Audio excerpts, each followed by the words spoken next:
तो हेलो दोस्तों, एक बार फिर से आपका आर के लंच पॉइंट में बहुत बहुत स्वागत है। और जैसा कि आपको पता ही है कि मेरा नाम है राहुल राज। ठीक है, तो पिछली वीडियो में मैंने आपको बताया था कि मैं आपकी बिजनेस स्टडी की केस स्टडी को स्टार्ट कर रहा हूँ, जिसे हम एप्लीकेशन बेस्ड क्वेश्चन कहते हैं। ठीक है, ये हिंदी मीडियम में है जो मैं आपको करवा रहा हूँ। ठीक है, तो पिछली वीडियो में मैं आपके चैप्टर फर्स्ट के केस स्टडी क्वेश्चंस करवा चुका हूँ। ठीक है, मैं आशा करता हूँ कि आपको वो समझ में आए होंगे। और कुछ मैंने आपको होमवर्क भी दिया था, उसका एक क्वेश्चन दिया था मैंने आपको, मैं आशा करता हूँ कि आपने वो कर लिया होगा। तो आज की वीडियो में हम आपके चैप्टर सेकंड यानी कि प्रबंध के सिद्धांत, इसके ऊपर के 4-5 क्वेश्चंस देखेंगे कि कैसे इसके ऊपर क्वेश्चन आते हैं और कैसे किया जाता है, कैसे समझा जाता है। ठीक है, तो चलिए वीडियो को स्टार्ट करते हैं। तो सबसे पहला प्रश्न, कृपा लिमिटेड के विपणन प्रबंधक ने अपने विक्रय अधिकारियों के बिक्री लक्ष्य निर्धारित किए, लेकिन ग्राहकों को दी जाने वाली छूट व उधार सुविधा, जो कि कई मौक़ों पर जरूरी होती हैं, का अधिकार नहीं दिया। ठीक है, परिणामतः विक्रय अधिकारी अपने लक्ष्यों को पूरा करने में असमर्थ रहे। क्वेश्चन में ये कहा गया है कि जो कृपा लिमिटेड है उसके विपणन प्रबंधक ने अपने विक्रय अधिकारियों की बिक्री का लक्ष्य निर्धारित कर दिया, मतलब उद्देश्य निर्धारित कर दिया कि इनको कितनी बिक्री करनी है। ठीक है, लेकिन ग्राहकों को जो छूट दी जाती है, जो उधार दी जाती है, उनकी सुविधा जो होती है वो, उसका अधिकार उन्होंने क्या किया, विक्रय अधिकारियों को नहीं दिया, जिससे क्या हुआ कि विक्रय अधिकारी लक्ष्य को पूरा करने में असमर्थ रहे, असफल हो गए। ठीक है, तो यहाँ उल्लंघन हो रहे प्रबंध के सिद्धांत को पहचानना है। यहाँ पर यह बताना है कि प्रबंध का कौन सा सिद्धांत है जिसका उल्लंघन हो रहा है। ठीक है, क्वेश्चन पढ़ते के साथ ही जैसे यहाँ पे लिखा है प्रबंध के सिद्धांत, तो अब आपके दिमाग में केवल प्रबंध के वो 14 सिद्धांत आने चाहिए। ठीक है, टेलर के सिद्धांत भूल जाइए। क्वेश्चन में प्रबंध के सिद्धांत पूछा है, तो आपके दिमाग में अब जो प्रबंध के 14 सिद्धांत है वो 14 सिद्धांत दिमाग में चलने चाहिए। फिर एक एक करके देखेंगे कि क्या कार्य विभाजन हो सकता है, अधिकार उत्तरदायित्व हो सकता है। ठीक है, उसके बाद देखेंगे आदेश की एकता हो सकता है, क्या अनुशासन हो सकता है। तो ऐसे करके 14 के 14 जो सिद्धांत है हमारे प्रबंध के, एक एक करके देखेंगे कि क्या ये वाला इसका आंसर हो सकता है, ये वाला इसका आंसर हो सकता है। ठीक है, इस प्रकार से आपको क्वेश्चन के आंसर समझने होते हैं और उनका आंसर देना होता है। क्वेश्चन सबसे पहले क्वेश्चन समझना होता है। ठीक है, क्योंकि क्वेश्चन एक बार आपके समझ में आ गया तो आप उसका आंसर दे पाएंगे। उसके लिए आपको पूरे प्रबंध के सिद्धांत याद होने चाहिए। तो बात कर लेते हैं इस क्वेश्चन का आंसर क्या होगा। इस क्वेश्चन के आंसर में साफ साफ लिखा हुआ कि अधिकार नहीं दिया गया, जिसके वजह से क्या हुआ, वो अपने उद्देश्य को प्राप्त करने में असफल रहे। तो इसका आंसर होगा आपका अधिकार एवं उत्तरदायित्व। ठीक है, तो आप देख लेते हैं अगला प्रश्न। एक निर्माणी कंपनी के उत्पादन विभाग में 100 श्रमिक काम करते हैं। इनके काम को देखने, आदेश देने व शिकायतें सुनने के लिए 8 विशेषज्ञों की नियुक्ति की गई। ये सभी श्रमिकों को इनके काम से संबंधित अलग अलग मुद्दों पर सलाह देते हैं। ठीक है, इसका मतलब ये है कि एक निर्माणी कंपनी है जिसके उत्पादन विभाग में 100 कर्मचारी काम करते हैं। ठीक है, जिनके काम को देखने के लिए, उनको आदेश देने के लिए और उनके शिकायतों को सुनने के लिए 8 विशेषज्ञों की नियुक्ति की गई है। ठीक है, और ये 8 विशेषज्ञ सभी कर्मचारियों को उनके काम से संबंधित अलग अलग मुद्दों पर सलाह देते हैं। ठीक है, तो अब प्रश्न पढ़ लेते हैं क्या पूछा है। यह वैज्ञानिक प्रबंध की किस पद्धति का पालन हो रहा है। यहाँ पर जो वैज्ञानिक प्रबंध है उनकी कौन सी पद्धति का पालन हो रहा है। तो अब आपको पता होना चाहिए कि जो वैज्ञानिक प्रबंध की पद्धतियाँ हैं वो कितनी हैं और किसने दी हैं। ठीक है, यहाँ पर पद्धतियों की बात की है तो अब आपके दिमाग में केवल पद्धतियाँ चलनी चाहिए जो कि टेलर ने दिए हैं। ठीक है, तो यहाँ पर कौन सी पद्धति है, तो इसका आंसर होगा आपका, अच्छा आप चलिए आंसर से पहले मैं आपको एक बात समझा देता हूँ। आपने अगर पद्धतियाँ याद की हैं तो आपको पता होगा कि ऐसी कौन सी पद्धति है जिसमें 8 विशेषज्ञ होते हैं। ठीक है, और वो सारे कर्मचारियों को आदेश देते हैं। कुछ याद आया? तो इसका आंसर होगा आपका, क्या होगा, सोचिए सोचिए, दिमाग पर डालिए जोर, ठीक है, क्योंकि बिना आपके दिमाग पर जोर जब तक नहीं पड़ेगा तब तक क्या होगा, आपको समझ में आएगा तो, लेकिन आप आंसर नहीं दे पाएंगे। और उसके लिए आपको बहुत ही अच्छे तरीके से हर एक पॉइंट को, छोटी से छोटी पॉइंट को अच्छे से याद करके रखना पड़ेगा, जैसा कि मैं पहली वीडियो में बता चुका हूँ। ठीक है, तो इस क्वेश्चन के आंसर की बात कर लेते हैं। तो इसका आंसर होगा आपका क्रियात्मक फोरमैनशिप। जी हाँ दोस्तों, आपको ने पढ़ा है, याद करा है, तो आपको पता होगा कि क्रियात्मक फोरमैनशिप ही एक ऐसा पद्धति है जिसमें कि 8 विशेषज्ञ एक साथ मिलकर कर्मचारियों को आदेश देते हैं। ठीक है, और दूसरा प्रश्न क्या पूछता है, यहाँ प्रबंध के किस सिद्धांत की अवहेलना हो रही है। ठीक है, तो यहाँ पर कौन से सिद्धांत की अवहेलना हो रही है, प्रबंध का कौन सा सिद्धांत है जो कि यहाँ पर लागू नहीं होता, जिसकी यहाँ पर अवहेलना होती है। तो अभी हमने ऊपर पढ़ा कि 8 विशेषज्ञ मिलकर कर्मचारियों को आदेश देते हैं। ठीक है, तो यहाँ पर क्या हो रहा है, आदेश की एकता का उल्लंघन हो रहा है। क्यों हो रहा है, क्योंकि आदेश की एकता में क्या होता है कि एक कर्मचारी को एक समय पर एक ही अधिकारी आदेश दे सकता है। ठीक है, लेकिन यहाँ पर एक टाइम पर एक कर्मचारी को 8 अधिकारी आदेश दे रहे हैं। इसलिए यहाँ पर क्या हो रहा है, प्रबंध का सिद्धांत जो कि आदेश की एकता है उसका यहाँ पर उल्लंघन हो रहा है। पूरे चैप्टर में, जो आपका दूसरा चैप्टर है, पूरे चैप्टर में सबसे इम्पोर्टेंट क्वेश्चन है ये, और 100% ये क्वेश्चन आपसे पेपर में पूछा जाएगा। इसलिए इस क्वेश्चन को ध्यान से देख लीजिए, समझ लीजिए। अगर कुछ समझ में नहीं आ रहा है तो कमेंट करके बताइए, मैं आपको दोबारा से समझाऊंगा। ठीक है, पूरे चैप्टर का सबसे इम्पोर्टेंट क्वेश्चन है ये। तो चलिए आगे चलते हैं। अगला प्रश्न है आपका, हरियाणा हैंडलूम लिमिटेड बेड की चादरें बनाती हैं। बाजार में अपनी प्रसिद्धि को देखते हुए अब कंपनी ने पर्दों का कपड़ा बनाने का भी निर्णय लिया।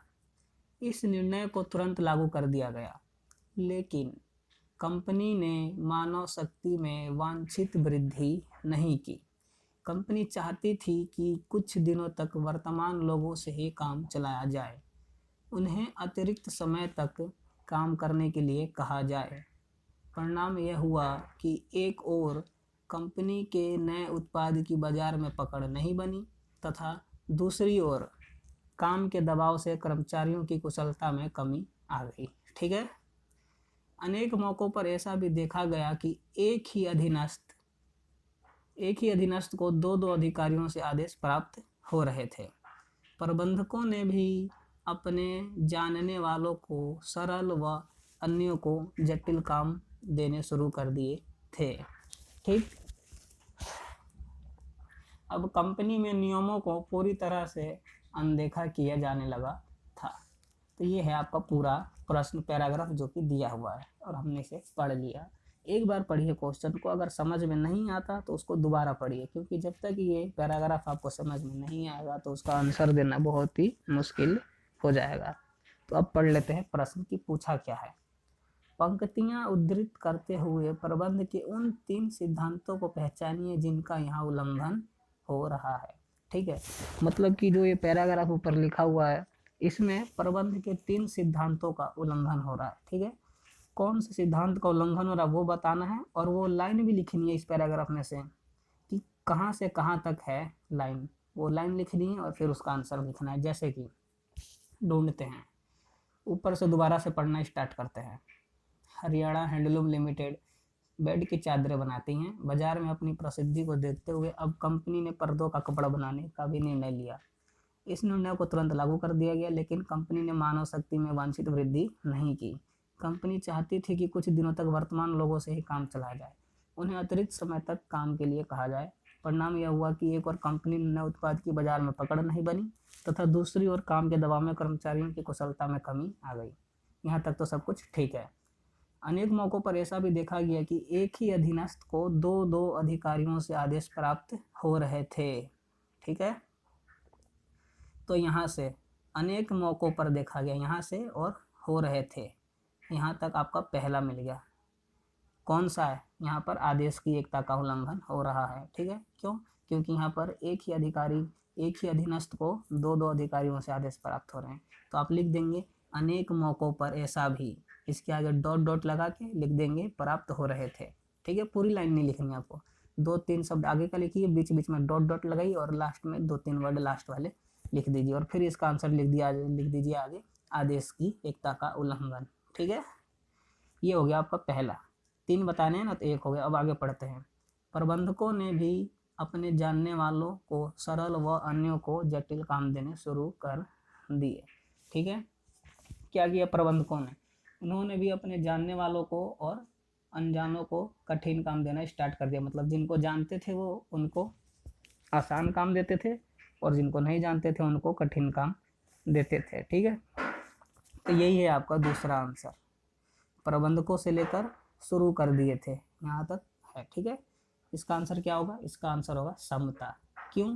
क्योंकि समता यह कहता है कि प्रबंधकों को अपने अधीनस्थों से जितना संभव हो सके उतना निष्पक्षता पूर्वक व्यवहार करना चाहिए ताकि कर्मचारी काम के प्रति समर्पण कर सके।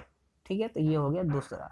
और तीसरा, अब कंपनी में नियमों को पूरी तरह से अनदेखा किया जाने लगा। तो पता ही आपको क्या होगा इसका आंसर? अनुशासन। ठीक है, तो ये 3 लाइन लिखनी है और फिर इनके आंसर आपको लिख देने हैं। तो ये है आपका क्वेश्चन और ये इसके आंसर हो गए। तो मैं आशा करता हूँ कि आपको समझ में आ रहा है कि मैं आपको क्या समझाना की कोशिश कर रहा हूँ। तो अब देख लेते हैं अगला प्रश्न। Mister Sanjeev Sharma Gujarat sales limited में मुख्य अधिकारी के पद पर काम कर रहे हैं। इनकी कंपनी का उत्पादन प्रबंधक फैक्ट्री के एक हिस्से में बड़े पैमाने पर रिपेयर करवाने जा रहा है। इसलिए कुछ समय के लिए कंपनी कुछ उत्पादों का उत्पादन नहीं कर पाएगी। उसे केवल वही माल बेचना होगा जो स्टॉक में है। इसी विचार से उत्पादन प्रबंधक ने बिक्री अधिकारियों को बिक्री की गति को धीमा रखने के लिए कहा। दूसरी ओर क्योंकि बिक्री प्रबंधक ने ऊंचे बिक्री लक्ष्य बना के रखे हुए हैं, इसलिए वह बिक्री अधिकारियों को बिक्री में तेजी लाने के लिए कह रहा है। ठीक है, इसका मतलब यह है जो संजीव शर्मा हैं वो गुजरात सेल्स लिमिटेड के मुख्य अधिकारी CEO हैं। ठीक है, इसकी कंपनी का उत्पादन प्रबंधक, जो ये कंपनी है गुजरात सेल्स लिमिटेड, इसका जो उत्पादन प्रबंधक है वो फैक्ट्री के एक बड़े हिस्से को रिपेयर करवाने जा रहा है। ठीक है, इसलिए कुछ समय के लिए कंपनी क्या है वो उत्पादन नहीं कर पाएगी और उसके लिए उसने क्या किया कि वही माल वो अब बेचेगी जो कि पहले से स्टॉक में बना बनाया रखा हुआ है। ठीक है, इस विचार से उत्पादन प्रबंधक ने क्या किया कि बिक्री अधिकारी को कहा कि तुम अपनी बिक्री की गति को धीमा कर दो क्योंकि कंपनी है जो वो अभी उत्पादन नहीं कर रही है। ठीक है, इसलिए उसको कहा कि धीरे धीरे बिक्री करो। लेकिन बिक्री अधिकारी ने क्या किया, उसने अपने बिक्री के लक्ष्य बना रखे थे, ऊंचे लक्ष्य कि वो ज़्यादा बिक्री करेगा। इसलिए उसने क्या किया कि बिक्री अधिकारियों को बिक्री में तेजी लाने के लिए कह दिया। ठीक है, तो यहाँ पर क्या हो रहा है, समझ में आई बात आपको? कि जो उत्पादन प्रबंधक है वो कुछ कह रहा है और जो बिक्री प्रबंधक है वो कुछ कह रहा है। ठीक है, समझ में आ गई बात? तो अब चलते हैं प्रश्न के ऊपर। पहला प्रश्न, उपयुक्त अनुच्छेद में कंपनी प्रबंध के किस सिद्धांत का उल्लंघन हो रहा है? तो सीधी सी बात है कि एक प्रबंधक कुछ और कह रहा है, एक प्रबंधक कुछ कह रहा है। मतलब दोनों मिलकर एक कर्मचारी को क्या कह रहे हैं, आदेश दे रहे हैं। तो यहाँ पर क्या हो रहा है, आदेश की एकता का उल्लंघन हो रहा है। क्यों हो रहा है? क्योंकि जो यहाँ का क्या है, उत्पादन प्रबंधक है, ये कह रहा है कि बिक्री को धीमा करो, धीरे धीरे बेचो। और जो बिक्री प्रबंधक है वो कह रहा नहीं नहीं धीरे धीरे नहीं, उसको तेजी से बेचो। तो इन दोनों में क्या है, कोऑर्डिनेशन नहीं है, समन्वय की कमी है। इसीलिए क्या हो रहा है, यहाँ पर आदेश की एकता का उल्लंघन हो रहा है। अब दूसरे ओर चलते हैं, दूसरे प्रश्न पे। बिंदु आई में बताए गए सिद्धांत के उल्लंघन के किसी एक परिणाम को लिखिए। ठीक है, इसका परिणाम कि किस वजह से ये उल्लंघन हो रहा है।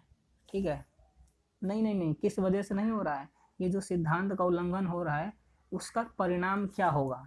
जैसे यहाँ पर आदेश की एकता का उल्लंघन हो रहा है। ठीक है, तो आदेश की एकता के उल्लंघन से क्या प्रभाव पड़ेगा वो लिखना है, उसका परिणाम कि आदेश का एकता की उल्लंघन तो हो रही है। ठीक है, तो इसके उल्लंघन से अब क्या परिणाम आएंगे वो लिखना है यहाँ पर। तो आपको क्या लिखना है कि जो आदेश की एकता के पॉजिटिव इफेक्ट्स हैं, एक होता है नेगेटिव इफेक्ट्स, तो आपको यहाँ पर नेगेटिव इफेक्ट्स लिखने हैं किसके, प्रबंध के सिद्धांत यानी कि आदेश की एकता का उल्लंघन, आदेश की एकता का नेगेटिव इफेक्ट आपको यहाँ पर लिख देना है।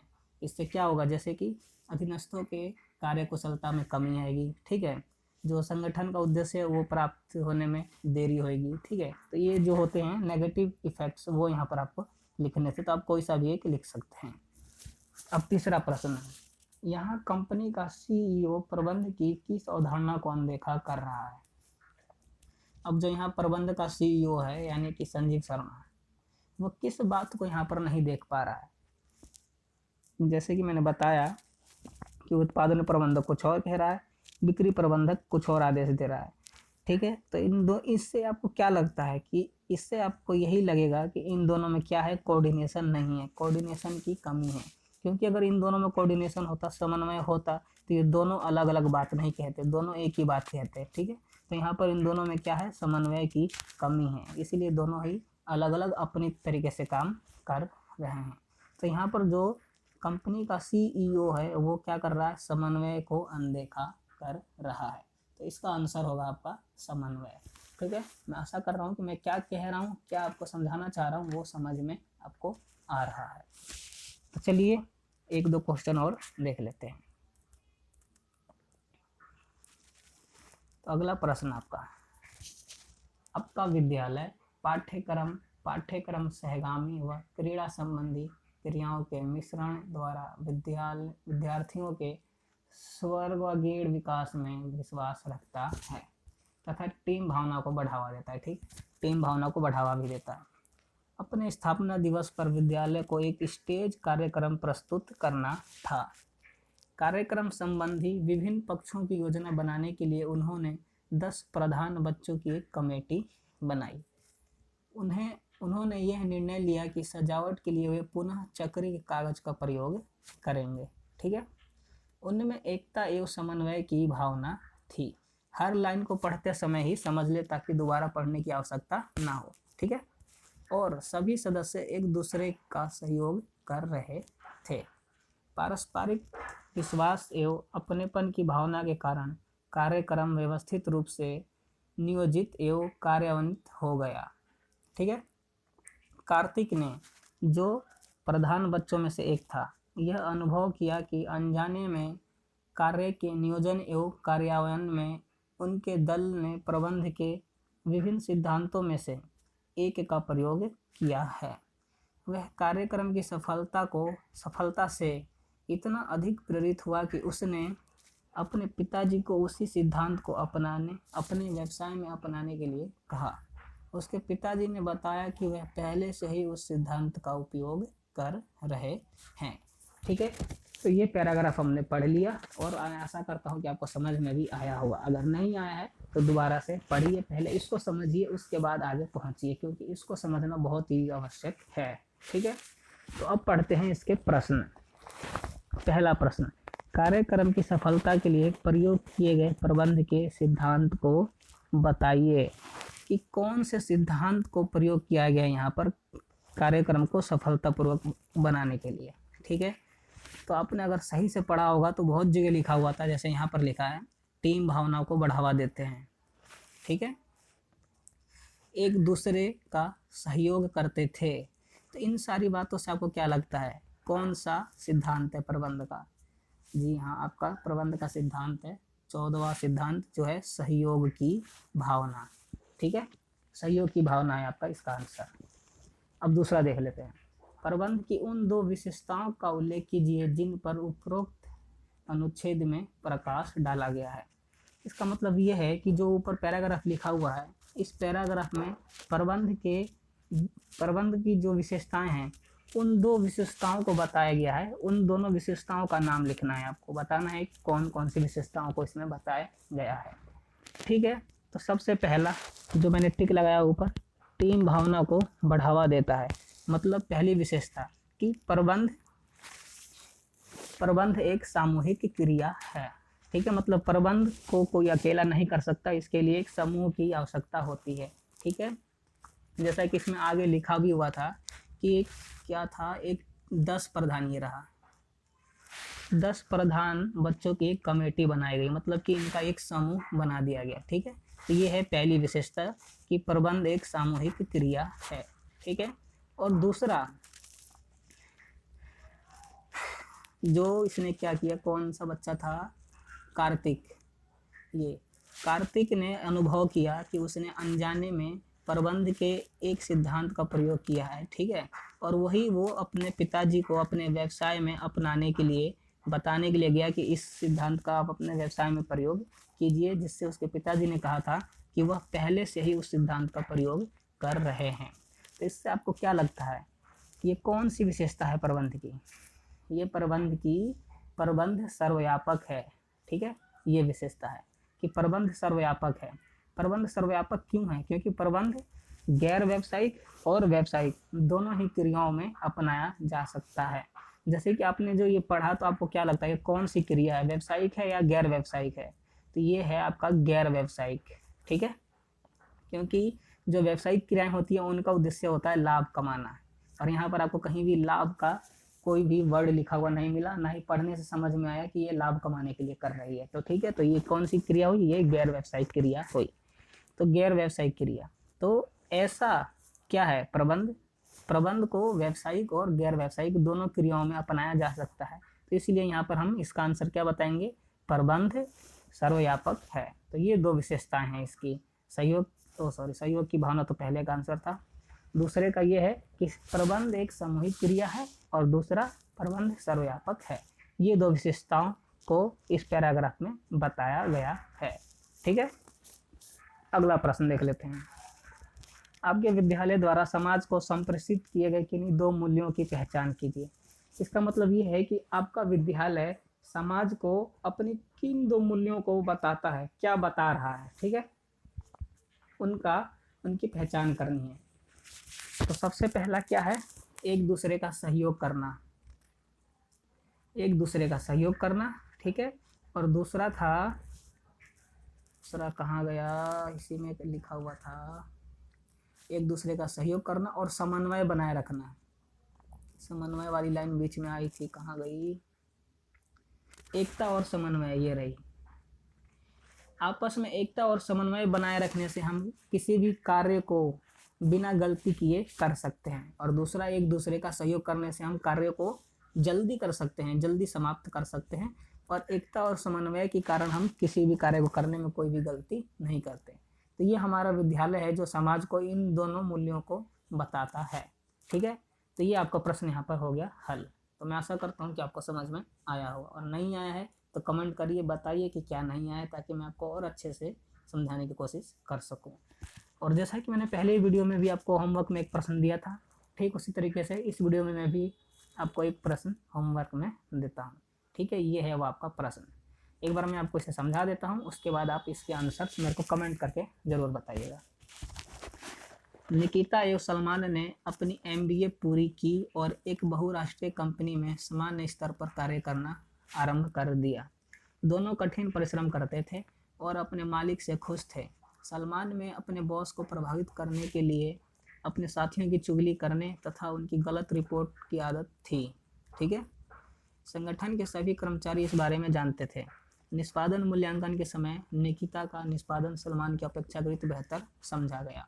इसके बावजूद भी उसके बॉस मोहम्मद शरीफ ने सलमान को पदोन्नति करने का निर्णय लिया और यह घोषित किया कि एक स्त्री होने के कारण निकिता उच्च पद की जटिलताओं को संभालने में सक्षम नहीं होगी।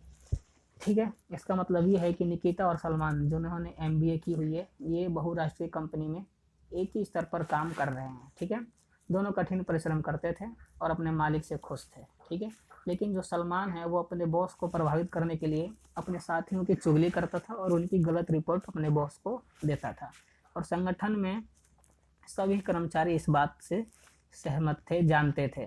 ठीक है, जब कार्य का मूल्यांकन हुआ, निष्पादन हुआ, मूल्यांकन के समय क्या हुआ कि निकिता का कार्य सलमान की अपेक्षाकृत बेहतर समझा गया। निकिता सलमान से अच्छा काम कर रही थी। इसके बावजूद भी उस कंपनी का बॉस था जो मोहम्मद शरीफ, उसने सलमान को पदोन्नति का निर्णय लिया और उसे यह घोषित कर दिया कि जो निकिता है वो एक स्त्री होने के कारण उच्च पद की जटिलताओं को, उच्च पद के जो कार्य होते हैं उनको संभालने में सक्षम नहीं होगी। ठीक है, तो अब पढ़ लेते हैं प्रश्न। इस बहुराष्ट्रीय कंपनी द्वारा प्रबंध के जिस सिद्धांत का पालन नहीं किया जा रहा है उसे पहचानिए और समझाइए। ये है आपका पहला प्रश्न कि ये जो बहुराष्ट्रीय कंपनी है इसमें प्रबंध का कौन सा सिद्धांत है जिसका उल्लंघन हो रहा है, जिसका पालन नहीं किया जा रहा है। ठीक है, दूसरा प्रश्न, उपयुक्त अनुच्छेद में से पंक्ति का उद्धृत करते हुए उन मूल्यों को पहचानिए जिनकी अवहेलना की गई है। इस पैराग्राफ में से आपको उन लाइनों को अंडरलाइन करके लिखना है जिनका यहाँ पर क्या हो रही, अवहेलना हो रही है, और उनको बताना भी है। ठीक है, तो ये प्रश्न आपको होमवर्क में दिया जा रहा है। मैं आशा करता हूँ कि आपको समझेंगे और इसको करेंगे और कमेंट करके ज़रूर बताएंगे इनके आंसर्स। तो आज की वीडियो में बस इतना ही। अगर आपको वीडियो अच्छी लगी हो, समझ में आई हो, तो चैनल को सब्सक्राइब कर लीजिए, बेल आइकन को प्रेस कर लीजिए ताकि जब भी मैं वीडियोस को अपलोड किया करो तो उसका नोटिफिकेशन आप तक पहुंच सके। कमेंट करके बताइए वीडियो कैसी लग रही है, समझ में आ रही है, नहीं आ रही है, कोई परेशानी है, कोई सुझाव है, ज़रूर कमेंट करके बताइए ताकि मैं उसको क्या करूँ, पढ़ सकूँ, समझ सकूँ और आपको आगे से उसके ऊपर काम कर सकूँ। वीडियो अच्छी लग रही है तो लाइक ज़रूर करिए, जिससे मैं और मोटिव होता हूँ आपके लिए और अच्छे तरीके से समझाने के लिए। और अपने दोस्तों के साथ शेयर ज़रूर करिएगा अगर आपके दोस्त हैं जो बिजनेस स्टडी हिंदी में पढ़ना चाहते हैं तो आज की वीडियो में बस इतना ही। बहुत जल्द मैं आपके लिए दूसरी वीडियो लेकर आऊँगा, तब तक के लिए गुड बाय।